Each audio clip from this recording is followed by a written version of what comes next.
जय हिंद दोस्तों, Sandeep tricky math special YouTube channel में आप सभी का स्वागत है।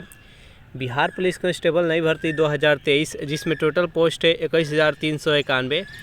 इस पोस्ट के लिए ये मॉडल सेट नंबर 2 है। इसमें 50 महत्वपूर्ण MCQ देखने वाले हैं, तो इस वीडियो को अंत तक देखिएगा। वीडियो स्टार्ट करते हैं और चलते हैं हम प्रश्न की तरफ। पहला प्रश्न है आपके सामने कि गांधार कला किन दो कलाओं का संयोजन है? हिंद और रोमन का, हिंद और यूनानी का, हिंद और इस्लामी का और हिंद और चीनी का। बताइए यहाँ पर 1-9 प्रश्न का सही आंसर क्या है। तो गांधार कला किन दो कलाओं का संयोजन है? तो जो भी कैंडिडेट यहाँ पर ऑप्शन नंबर बी के साथ जा रहे हैं, हिंद और यूनानी का, बिल्कुल ही सही जवाब है। सेकेंड प्रश्न है आपके सामने कि काव्य शैली का प्राचीनतम नमूना किसके अभिलेख में मिलता है? चारों ऑप्शन देख लीजिए और जल्दी से बताइए यहाँ पर सेकेंड प्रश्न का सही आंसर क्या है। काव्य शैली का प्राचीनतम नमूना किसके अभिलेख में मिलता है? तो जो भी कैंडिडेट ऑप्शन नंबर ए के साथ जा रहे हैं, कठियावाड़ के रुद्रदामन के, बिल्कुल ही सही जवाब है। 3 प्रश्न है आपके सामने कि राजतरंगिणी के अनुसार निर्वाचन द्वारा सिंहासन प्राप्त करने वाला राजा कौन था? चारों ऑप्शन देख लीजिए और जल्दी से बताइए यहाँ पर 3 प्रश्न का सही आंसर क्या है। तो पहले यहाँ पर जान लेते हैं राजतरंगिणी किसके द्वारा लिखा गया है। तो कलहड़ के द्वारा लिखा गया है। और यहाँ पर पूछा जा रहा है कि राजतरंगिणी के अनुसार निर्वाचन द्वारा सिंहासन प्राप्त करने वाला राजा कौन था? तो यश अस्कर। जो भी कैंडिडेट यहाँ पर ऑप्शन नंबर बी के साथ जा रहे हैं, बिल्कुल ही सही जवाब है। नेक्स्ट यहाँ पर 4 प्रश्न आपके सामने। निम्नलिखित में से कौन कहा करते थे कि गलत साधन हमें कभी भी सही उद्देश्य तक नहीं ले जा सकते हैं? सरदार पटेल, महात्मा गांधी, लाला लाजपत राय, पंडित जवाहरलाल नेहरू। बताइए यहाँ पर 4 प्रश्न का सही आंसर क्या है। तो 4 प्रश्न का जो भी कैंडिडेट ऑप्शन नंबर बी के साथ जा रहे हैं, यानी महात्मा गांधी, बिल्कुल ही सही जवाब है। 5 प्रश्न है कि गढ़वाल रेजिमेंट के सैनिकों ने प्रदर्शनकारियों पर गोली चलाने से इनकार कर दिया था किस आंदोलन में? खिलाफत आंदोलन, असहयोग आंदोलन, सविनय अवज्ञा आंदोलन। जल्दी से बताइए यहाँ पर 5 प्रश्न का सही आंसर क्या है। तो 5 प्रश्न का जो भी कैंडिडेट ऑप्शन नंबर सी के साथ जा रहे हैं, सविनय अवज्ञा आंदोलन, जो कि 1930 ईस्वी में स्टार्ट हुआ था, बिल्कुल ही सही जवाब है। चलिए नेक्स्ट क्वेश्चन देखते हैं। 6 प्रश्न है कि जैन संप्रदाय में प्रथम विभाजन के समय श्वेतांबर संप्रदाय के संस्थापक कौन थे? श्वेतांबर यानी जो श्वेत वस्त्र पहनते थे उसको श्वेतांबर कहा जाता था। जैन धर्म आगे चल के 2 भाग में बटा था, एक श्वेतांबर और एक पीतांबर। तो यहाँ पर जो श्वेतांबर है इसके संस्थापक कौन है? तो स्थूलभद्र। जो भी कैंडिडेट यहाँ पर ऑप्शन नंबर ए के साथ जा रहे हैं, बिल्कुल ही सही जवाब है। चलिए नेक्स्ट यहाँ पर 7 प्रश्न है आपके सामने कि बिहार में परमानेंट सेटलमेंट लागू करने का क्या कारण था? चारों ऑप्शन देख लीजिए और जल्दी से बताइए यहाँ पर 7 प्रश्न का सही आंसर क्या है। तो जो भी कैंडिडेट ऑप्शन नंबर बी के साथ जा रहे हैं, जमींदारों के लिए ज़मीन पर वंश परंपरागत अधिकार को स्वेच्छा से हस्तांतरित करने का अधिकार। इसका राइट आंसर हो जाएगा ऑप्शन नंबर बी। 8 प्रश्न है आपके सामने कि सविनय अवज्ञा आंदोलन के रूप में गांधी जी ने दांडी मार्च प्रारंभ किया था? किस डेट को महात्मा गांधी जी के द्वारा दांडी मार्च प्रारंभ किया गया था? चारों ऑप्शन देख लीजिए और जल्दी से बताइए यहाँ पर इस प्रश्न का सही आंसर क्या है। तो जो भी कैंडिडेट यहाँ पर ऑप्शन नंबर सी के साथ जा रहे हैं, 12 मार्च 1930 ईस्वी को महात्मा गांधी जी के द्वारा दांडी मार्च आरंभ किया गया था। इसका राइट आंसर हो जाएगा ऑप्शन नंबर सी। नेक्स्ट यहाँ पर 9 प्रश्न है आपके सामने कि मुसलमानों के लिए पृथक राष्ट्र का विचार किसने दिया था? चारों ऑप्शन देख लीजिए और जल्दी से बताइए यहाँ पर 9 प्रश्न का सही आंसर क्या है। मुसलमानों के लिए पृथक राष्ट्र का विचार किसने दिया था? जो भी कैंडिडेट यहाँ पर ऑप्शन नंबर सी के साथ जा रहे हैं, मोहम्मद इकबाल ने, बिल्कुल ही सही जवाब है। नेक्स्ट यहाँ पर 10 प्रश्न है आपके सामने कि स्वर्ण मंदिर किस झील के किनारे स्थित है? जो अमृतसर में स्वर्ण मंदिर है, ये किस झील के किनारे है, आपको बताना है। जल्दी से बताइए यहाँ पर 10 प्रश्न का सही आंसर क्या है। तो जो भी कैंडिडेट यहाँ पर ऑप्शन नंबर ए के साथ जा रहे हैं, अमृतसर सरोवर झील, बिल्कुल ही सही जवाब है। अमृतसर का जो स्वर्ण मंदिर है, जिसका निर्माण गुरु अर्जुन देव के द्वारा किया गया था, और इस मंदिर के निर्माण के लिए जो भूमि दान दिया गया था वो अकबर के द्वारा दिया गया था। नेक्स्ट क्वेश्चन देखते हैं। 11वां प्रश्न है आपके सामने कि मैं अनिश्वरवादी क्यों हूँ शीर्षक की पुस्तिका लिखी गई थी? किसके द्वारा लिखी गई थी? बीके दत्त द्वारा, भगत सिंह के द्वारा, राजगुरु के द्वारा, यशपाल द्वारा। बताइए यहाँ पर 11वां प्रश्न का सही आंसर क्या है? मैं अनिश्वरवादी क्यों हूँ, इस शीर्षक का पुस्तिका किसने लिखा था? तो जो भी कैंडिडेट यहाँ पर ऑप्शन नंबर बी के साथ जा रहे हैं, भगत सिंह के द्वारा, बिल्कुल ही सही जवाब है। नेक्स्ट यहाँ पर 12वां प्रश्न है आपके सामने कि भारतीय राष्ट्रीय कांग्रेस का अध्यक्ष निर्वाचित होने वाला प्रथम यूरोपियन कौन था? चारों ऑप्शन देख लीजिए और जल्दी से बताइए यहाँ पर 12वां प्रश्न का सही आंसर क्या है? भारतीय राष्ट्रीय कांग्रेस का अध्यक्ष निर्वाचित होने वाला प्रथम यूरोपियन कौन था? तो जो भी कैंडिडेट यहाँ पर ऑप्शन नंबर बी के साथ जा रहे हैं, जॉर्ज यूले, बिल्कुल ही सही जवाब है। भारतीय राष्ट्रीय कांग्रेस का स्थापना 1885 ईस्वी में एओ ह्यूम के द्वारा किया गया था। और इसका प्रथम अध्यक्ष कौन बने थे? तो इसका अधिवेशन जो था वो मुंबई अधिवेशन था और इसका प्रथम अध्यक्ष बने थे वो बोयमेश चंद्र बनर्जी बने थे। और उसके बाद से जो जॉर्ज यूरे बने थे, ये चौथा कांग्रेस का अध्यक्ष बने थे 1888 ईस्वी में। तो इस प्रश्न का राइट आंसर है ऑप्शन नंबर बी। नेक्स्ट यहाँ पर 13वां प्रश्न है आपके सामने, रवीन्द्रनाथ टैगोर को अपने किस कृति के लिए नोबेल पुरस्कार प्राप्त हुआ? शांति निकेतन, मॉर्निंग सॉन्ग्स, गीतांजलि और गोरा। बताइए यहाँ पर 13वां प्रश्न का सही आंसर क्या है? रवीन्द्रनाथ टैगोर को अपने किस कृति के लिए नोबेल पुरस्कार प्राप्त हुआ? जल्दी से बताइए, बेहद इंपॉर्टेंट प्रश्न है। तो ये एशिया के प्रथम व्यक्ति थे जिनको नोबेल पुरस्कार मिला था साहित्य के क्षेत्र में। किस पुस्तक के लिए? तो गीतांजलि के लिए। और ये कब मिला था? तो 1913 ईस्वी में, याद रखिएगा। तो इस प्रश्न का राइट आंसर है ऑप्शन नंबर सी। चलिए नेक्स्ट यहाँ पर 14वां प्रश्न है आपके सामने कि लॉर्ड बेलेजली के सहायक संधि पर हस्ताक्षर करने वाला निजाम कौन था? जल्दी से बताइए यहाँ पर 14वां प्रश्न का सही आंसर क्या है? लॉर्ड बेलेजली के सहायक संधि पर हस्ताक्षर करने वाला निजाम कौन था? तो 14वां प्रश्न का जो भी कैंडिडेट ऑप्शन नंबर बी के साथ जा रहे हैं, निजाम अली, बिल्कुल ही सही जवाब है। नेक्स्ट यहाँ पर 15वां प्रश्न है आपके सामने कि भारत में प्रथम आधुनिक व्यापार संघ कौन सा था और यह कब सत्ता में आया? तीनों ऑप्शन देख लीजिए और जल्दी से बताइए यहाँ पर 15वां प्रश्न का सही आंसर क्या है? तो 15वां प्रश्न का जो भी कैंडिडेट ऑप्शन नंबर सी के साथ जा रहे हैं, मद्रास श्रम संघ 1918, बिल्कुल ही सही जवाब है। चलिए नेक्स्ट क्वेश्चन देखते हैं। प्रश्न है आपके सामने कि भारत में अप्रत्यक्ष निर्वाचन की प्रथा किस वर्ष प्रारंभ की गई? ऑप्शन नंबर ए है 1861, बी है 1892, सी है 1909 और डी है 1919। बताइए इस प्रश्न का सही आंसर क्या है? तो 16वां प्रश्न का जो भी कैंडिडेट ऑप्शन नंबर बी के साथ जा रहे हैं, 1892, बिल्कुल ही सही जवाब है। सेशन आप लोग को अच्छा लग रहा है तो वीडियो को लाइक कर दीजिए, अपने दोस्तों के पास शेयर कर दीजिए। और जो भी कैंडिडेट अभी तक इस चैनल को सब्सक्राइब नहीं किए होंगे तो चैनल को भी सब्सक्राइब कर लीजिएगा। 17वां प्रश्न है आपके सामने, बेहद इंपॉर्टेंट प्रश्न है कि बलवन का वास्तविक नाम क्या था? चारों ऑप्शन देख लीजिए और जल्दी से बताइए यहाँ पर 17वां प्रश्न का सही आंसर क्या है? बलवन का वास्तविक नाम क्या था? तो जो भी कैंडिडेट यहाँ पर ऑप्शन नंबर डी के साथ जा रहे हैं, बहाउद्दीन, बिल्कुल ही सही जवाब है। इस प्रश्न का राइट आंसर है ऑप्शन नंबर डी। बलवन के द्वारा एक त्यौहार शुरू किया गया था जो कि पारसियों का नव वर्ष के रूप में मनाया जाता है, जिसका नाम है नौरोज। उसके बाद से चहलगानी, जो कि इल्तुतमिश के द्वारा 40 सरदारों के एक समूह चहलगानी का स्थापना किया गया था, बनाया गया था, जो कि बलवन के द्वारा इसे समाप्त कर दिया गया था। याद रखिएगा, प्रश्न पूछा जाता है कि चहलगानी को कौन समाप्त किया था? तो बलवन ने समाप्त किया था। चलिए नेक्स्ट यहाँ पर 18वां प्रश्न है आपके सामने, बेहद इंपॉर्टेंट प्रश्न है। इल्तुतमिश ने कहाँ अध्ययन केंद्र की स्थापना की? मुल्तान में, कलकत्ता में, अलवर में और पटना में। बताइए यहाँ पर 18वां प्रश्न का सही आंसर क्या है? इल्तुतमिश ने कहाँ अध्ययन केंद्र स्थापित की? तो 18वां प्रश्न का जो भी कैंडिडेट ऑप्शन नंबर ए के साथ जा रहे हैं, मुल्तान, बिल्कुल ही सही जवाब है। चलिए नेक्स्ट यहाँ पर 19वां प्रश्न है आपके सामने, बेहद इंपॉर्टेंट प्रश्न है, जल्दी से इसका आंसर बताइएगा कि ग्रीन हाउस प्रभाव से पृथ्वी के वायुमंडल का गर्म होने का क्या कारण है? पराबैंगनी किरण, गामा किरणें, और रक्त किरणें और एक्स किरणें। बताइए यहाँ पर 19वां प्रश्न का सही आंसर क्या है? ग्रीन हाउस प्रभाव से पृथ्वी के वायुमंडल का गर्म होने का क्या कारण है? तो और रक्त किरणें हैं। जो भी कैंडिडेट यहाँ पर ऑप्शन नंबर सी के साथ जा रहे हैं, बिल्कुल ही सही जवाब है। चलिए नेक्स्ट यहाँ पर 20वां प्रश्न है आपके सामने कि रेटिना पर नेत्र द्वारा निर्मित प्रतिबिंब कैसा होता है? जल्दी से बताइए, चारों ऑप्शन देख लीजिए और जल्दी से बताइए यहाँ पर 20 नंबर प्रश्न का सही आंसर क्या है। मानव के नेत्र के जो रेटिना होता है उस पर प्रतिबिंब कैसा बनता है।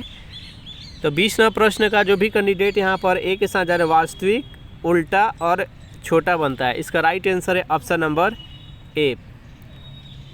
चलिए नेक्स्ट यहाँ पर 21वां प्रश्न है कि बरसात के दिनों में चमड़े पर उगने वाला कवक होता है।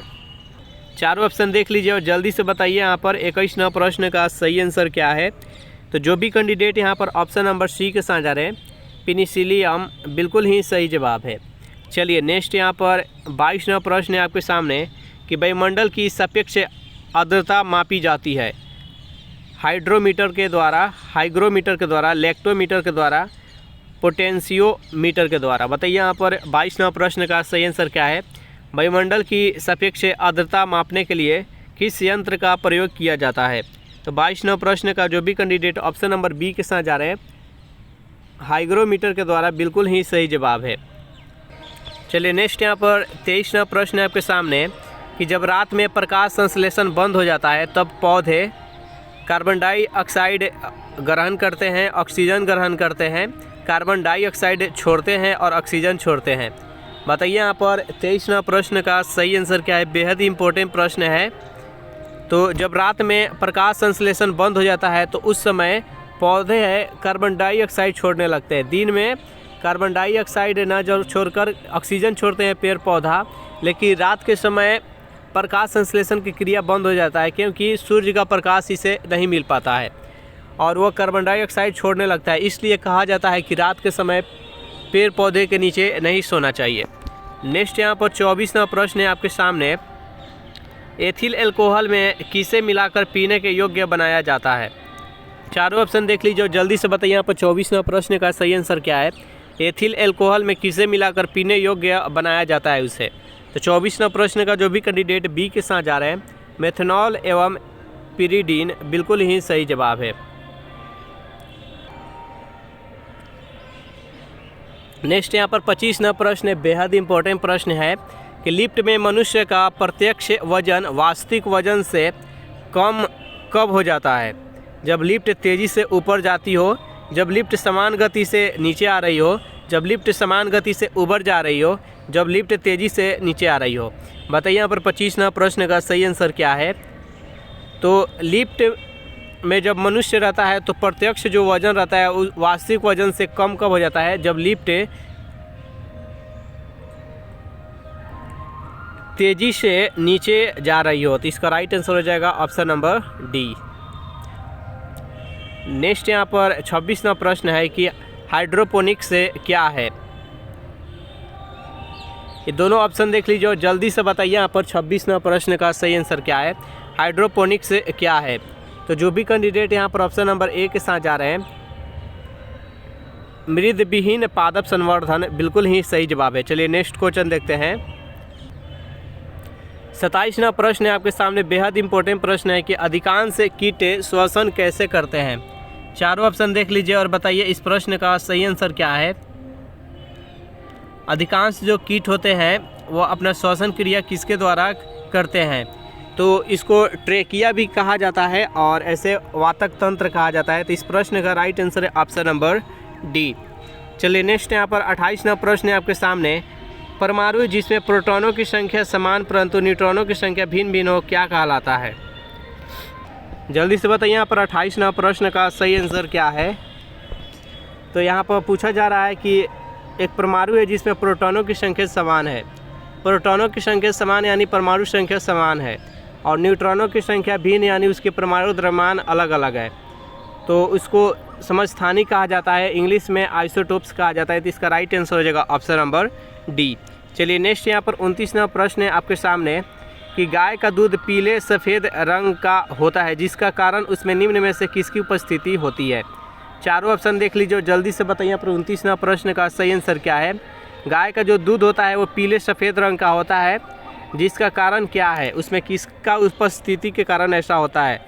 तो 29वां प्रश्न का जो भी कैंडिडेट ऑप्शन नंबर सी के साथ जा रहे हैं कैसिन के साथ कैरोटीन, बिल्कुल ही सही जवाब है। नेक्स्ट यहाँ पर 30वां प्रश्न है कि जब किसी दर्पण से कोई प्रकाश तरंग परिवर्तित होती है तब परिवर्तन होता है।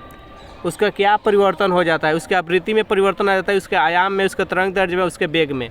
बताइए यहाँ पर 30वां प्रश्न का सही आंसर क्या है।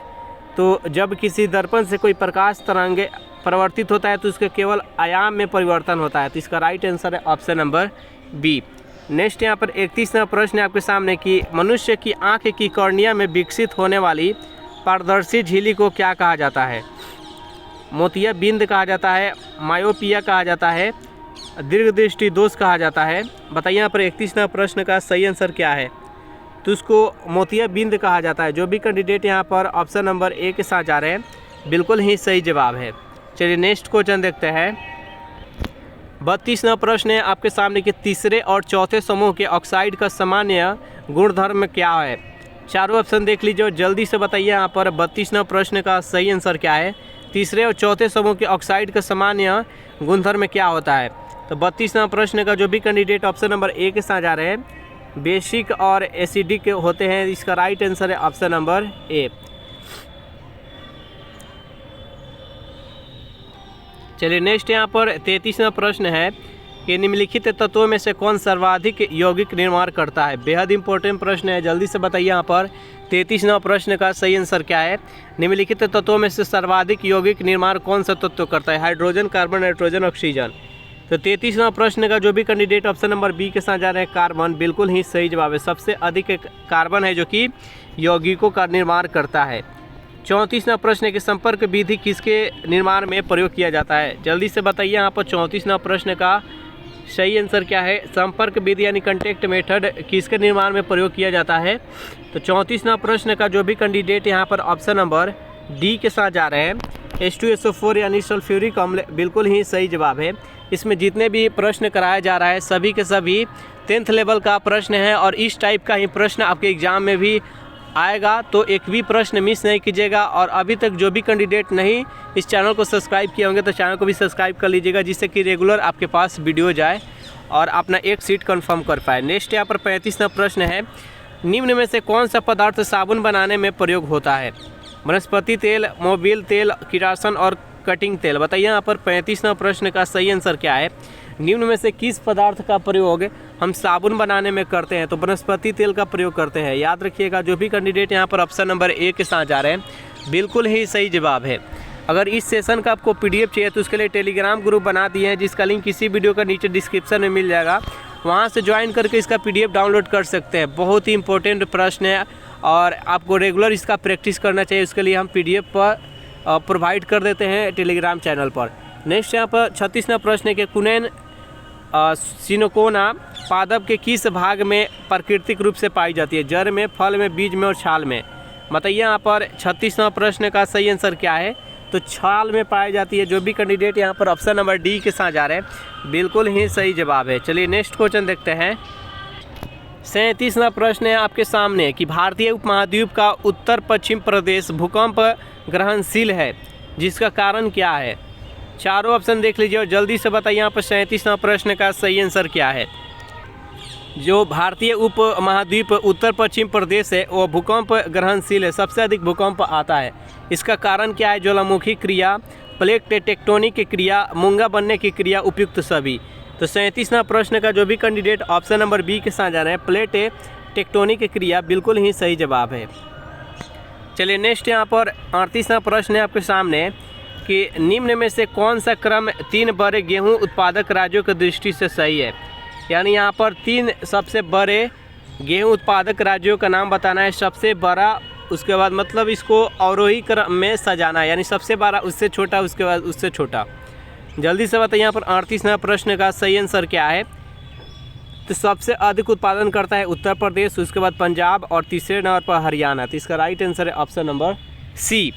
नेक्स्ट यहाँ पर 39वां प्रश्न है कि कौन सी मिट्टी गीली होने पर फैलती है तथा शुष्क होने पर इसमें दरारें पड़ जाती है। जलोढ़ मिट्टी में, लाल मिट्टी में, काली मिट्टी में, लेटराइट मिट्टी में। बताइए यहाँ पर 39वां प्रश्न का सही आंसर क्या है।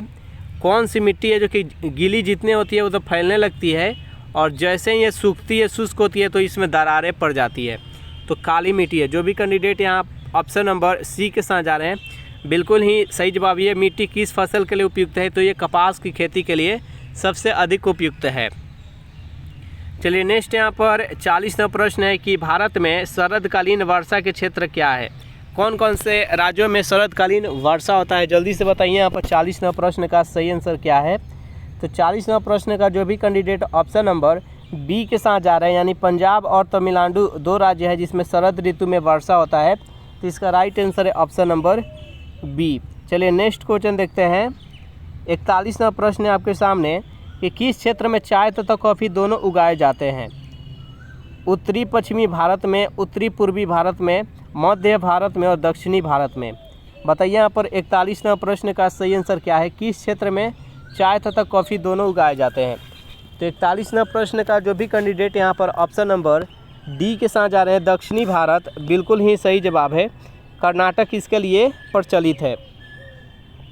नेक्स्ट यहाँ पर 42वां प्रश्न है आपके सामने कि 0 माइल स्टोन को ब्रिटिश द्वारा स्थापित किया गया था, जो कि इस बिंदु का प्रयोग सभी दूरियों को मापने के लिए करते थे।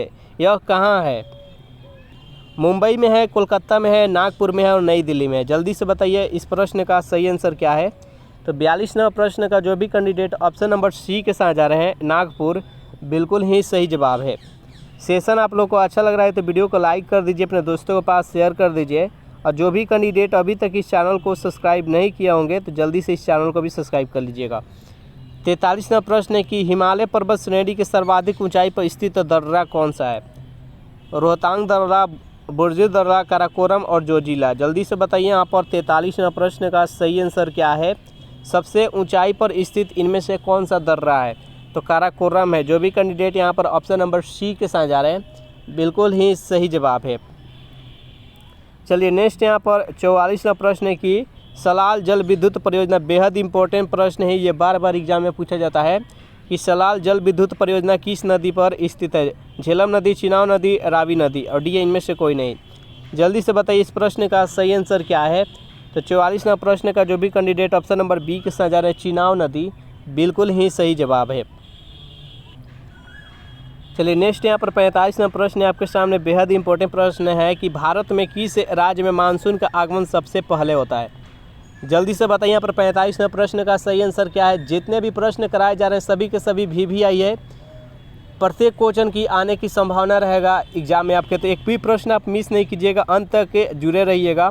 भारत में किस राज्य में मानसून का आगमन सबसे पहले होता है। असम में, पश्चिम बंगाल में, महाराष्ट्र में और केरल में। तो भारत का सबसे जो दक्षिणी राज्य है कौन सा है, केरल, तो वहीं पर सबसे पहले मानसून आता है, तो इसका राइट आंसर हो जाएगा ऑप्शन नंबर डी। नेक्स्ट यहाँ पर 46वां प्रश्न कि केंद्रीय रेलवे का मुख्यालय कहाँ पर है। मुंबई, जयपुर, नागपुर और विजयवाड़ा। जल्दी से बताइए यहाँ पर 46वां प्रश्न का सही आंसर क्या है। केंद्रीय रेलवे का मुख्यालय कहाँ पर है। जल्दी से बताइए यहाँ पर 46वां प्रश्न का राइट आंसर क्या है। तो जो भी कैंडिडेट यहाँ पर ऑप्शन नंबर ए के साथ जा रहे हैं, मुंबई, बिल्कुल ही सही जवाब है। 47वां प्रश्न है कि धान की खेती के लिए सर्वाधिक आदर्श मृदा कौन सी है। लेटराइट मृदा। देखिए यहाँ पर जो लेटराइट मृदा है ये चाय की खेती के लिए उपयुक्त है। ये चाय की खेती के लिए सबसे बेहतरीन मिट्टी है लेटराइट मृदा। ऑप्शन नंबर बी है लाल मृदा, सी है जलोढ़ मृदा और 4 डी है कि काली मृदा। जल्दी से बताइए इस प्रश्न का सही आंसर क्या है। तो धान की खेती के लिए सबसे उपयुक्त जो मिट्टी है वो जलोढ़ मृदा है। तो जो भी कैंडिडेट यहाँ पर ऑप्शन नंबर सी के साथ जा रहे हैं, बिल्कुल ही सही जवाब है। और काली मृदा जिसको रेगुन मृदा के नाम से भी जाना जाता है, और ये सबसे अधिक महाराष्ट्र और गुजरात में ये मृदा है और ये कपास की खेती के लिए उपयुक्त है। नेक्स्ट यहाँ पर 48वां प्रश्न बेहद इंपॉर्टेंट प्रश्न है कि बिहू किस राज्य का लोक नृत्य है। जल्दी से बताइए 48वां प्रश्न का सही आंसर क्या है। असम, उड़ीसा, पश्चिम बंगाल और त्रिपुरा। तो बिहू किस राज्य का लोक नृत्य है। तो ये असम का है। बेहद ही प्रचलित क्वेश्चन है। जो भी कैंडिडेट यहाँ पर ऑप्शन नंबर ए के साथ जा रहे हैं, बिल्कुल ही सही जवाब है। नेक्स्ट यहाँ पर 49वां प्रश्न आपके सामने कि सरकारीय आयोग निम्नलिखित संबंधों में से किसकी समीक्षा हेतु स्थापित किया गया था। प्रधानमंत्री और राष्ट्रपति के मध्य, विधायिका तथा कार्यपालिका के मध्य, केंद्र और राज्यों के मध्य, कार्यपालिका और न्यायपालिका के मध्य। जल्दी से बताइए यहाँ पर 49वां प्रश्न का सही आंसर क्या है। तो सरकारीय आयोग निम्नलिखित संबंधों में से किसकी समीक्षा हेतु स्थापित किया गया था। तो ये केंद्र और राज्यों के मध्य। 49वां प्रश्न का जो भी कैंडिडेट ऑप्शन नंबर सी के साथ जा रहे हैं, केंद्र और राज्यों के मध्य, बिल्कुल ही सही जवाब है। चलिए नेक्स्ट यहाँ पर 50वां प्रश्न है कि भारत के राष्ट्रपति को उसके पद से हटाया जा सकता है। भारत के प्रधानमंत्री के द्वारा, लोकसभा के द्वारा, भारत के मुख्य न्यायाधीश के द्वारा, संसद के द्वारा। बताइए यहाँ पर 50वां प्रश्न का सही आंसर क्या है। तो भारत के राष्ट्रपति को उसके पद से संसद के द्वारा हटाया जा सकता है, महाभियोग लगाकर। इसका right answer option number D. तो इस प्रकार से सेशन यहीं पर समाप्त हो रहा है। सेशन आप लोगों को कैसा लगा जरूर कमेंट करके बताइएगा। सेशन आप लोग को अच्छा लगा हो तो वीडियो को लाइक कर दीजिए, अपने दोस्तों के पास शेयर कर दीजिए। और जो भी कैंडिडेट अभी तक इस चैनल को सब्सक्राइब नहीं किए होंगे तो फटाफट इस चैनल को भी सब्सक्राइब कर लीजिएगा। अगर इस सेशन का आपको PDF चाहिए तो उसके लिए टेलीग्राम ग्रुप बना दिया है, जिसका लिंक इसी वीडियो के नीचे डिस्क्रिप्शन में मिल जाएगा। वहाँ से ज्वाइन करके इसका PDF डाउनलोड कर सकते हैं। Thanks for watching this video. मिलते हैं नेक्स्ट वीडियो में।